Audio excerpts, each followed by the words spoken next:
নমস্কাৰ বন্ধু বান্ধৱীসকল, good evening. আজি মই আপোনালোকক দেখি আছোঁ লব্বৰ গছৰ পৰা কেনেকৈ আঠা ওলাই পেলাই লব্বৰ বনায়, সেইটো আপোনালোকক দেখুৱাই আছোঁ। ভিডিঅ'টো শেষলৈকে চাই থাকিব।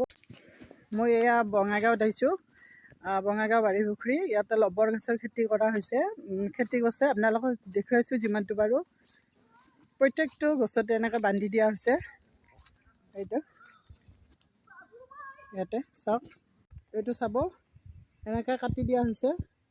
কাটাৰ ফলত ইয়াতে আঠাবিলাক এনেকৈ পৰিছে, পৰি পেলাই এই চাওক, ইয়াত বাতিত পৰিছে। এই বাতিৰ পৰা আঠাখিনি লৈ পেলাই এৰে পৰাই লব্বৰ বনোৱা হয়।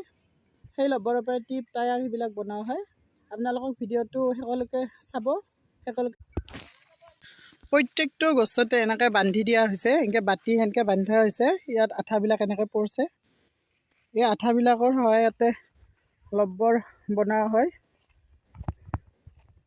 আপোনালোকে চাব, এই প্ৰত্যেকটো গছতে এনেকৈ বান্ধি দিয়া হৈছে। ইয়াতে আঠাবিলাক পৰে, এই আঠাবিলাকৰ পৰাই লব্বৰ বনোৱা হয়। মই ইয়াৰ মানুহ সুধিলোঁ, সোধাৰ ফলতে গম পালোঁ এই গছৰ আঠাৰে টিপ টায়াৰ বনোৱা বুলি। মই এয়া প্ৰথম দেখিছোঁ, আগতে নাই দেখা।